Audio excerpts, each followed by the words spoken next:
ito na mga langga ang nabili kong honey. So ayun, first time na ako nakabili ng honey dito sa Dubai.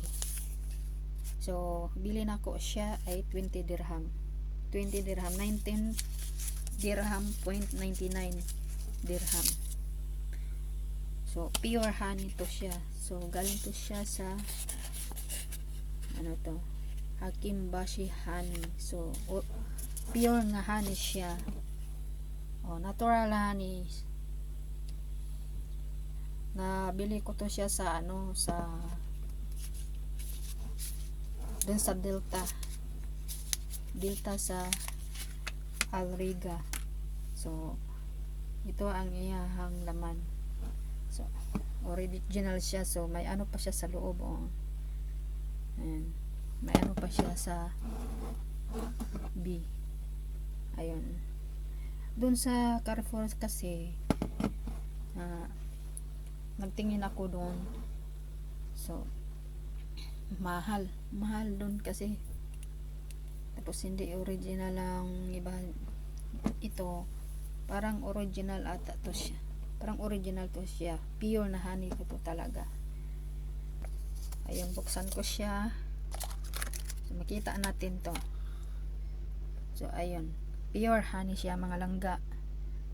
So inano ko siya, ito siya, di malagkit siya o hindi masyadong ano.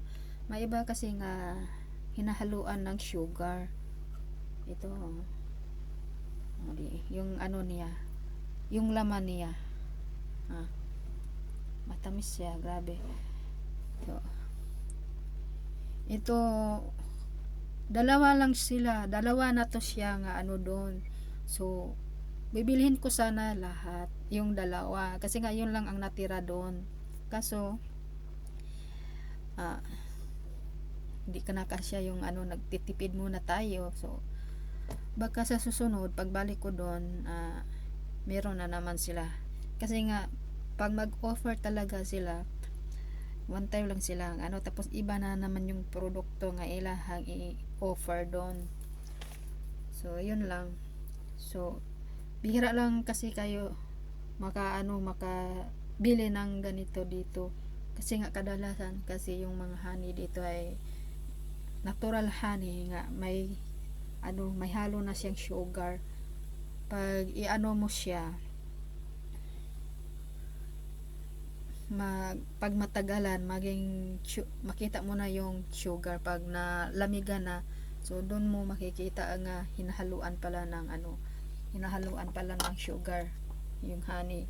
Ilagay nilang yun na pure natural honey, pero yung ending yan, hinaluan yun ng sugar. So ito siya kay pure to talaga na honey. So pwede to siya pag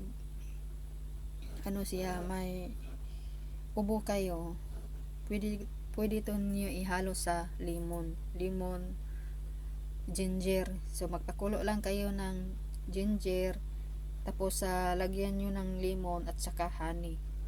So mas maganda din siya. Mag-inom din kayo ng mas mabuti yung araw-araw kayo uminom dito pag so bihira lang tayo makabili ng ganito. Meron man galing mahal. So ito ilang grams to, parang malaki-laki pa to siya kasi nga yung made in Iran pala to siya. Made in Iran. So made in Iran siya. So ilang ba to siya. So mas pala to yung made in Iran. Pure honey talaga. Ingredients: pure natural honey, no added or preservative. So kailangan siya talaga, pure na honey talaga siya. So lang, hindi ko alam kung ilang grams pa to, pang 1 kg ata to siya. Bihira lang ako makabili ng ganito. Naghanap talaga ako ng ganito. Ngayon ko lang na kasi nga mura lang. Binibili ko talaga. Dadalawahin ko sana. Kaso para ipadala ko sa Pinas, Kasi nga ano pa to siya, oh. Year 2027 pa to siya. 2027. July 30, 2027 pa ang expiration nito. Yun lang mga langga. I-share ko sa inyo. Kasi nga ako, naghanap talaga ako ng pure na honey. Hindi talaga ako bumibili ng honey nga natural lang pag ano. Ito, tipid-tipirin ko talaga to kasi nga mahirap na. Mahal kasi talaga pag ganito ang ano, yung malakihan. Ito, saan ka makabili nito ng ano, 19.95 dirham or 20 dirham na yun. Ng ganito. Meron man pero mahal, mas sobrang mahal na sa iwan ko kung magkano. Kasi nga yung pure honey doon sa Carrefour nasa 200, 300 ang kilo. Parang ito, parang 2 kilo ata o 1 kilo, iwan ko. Yun lang, mga langga.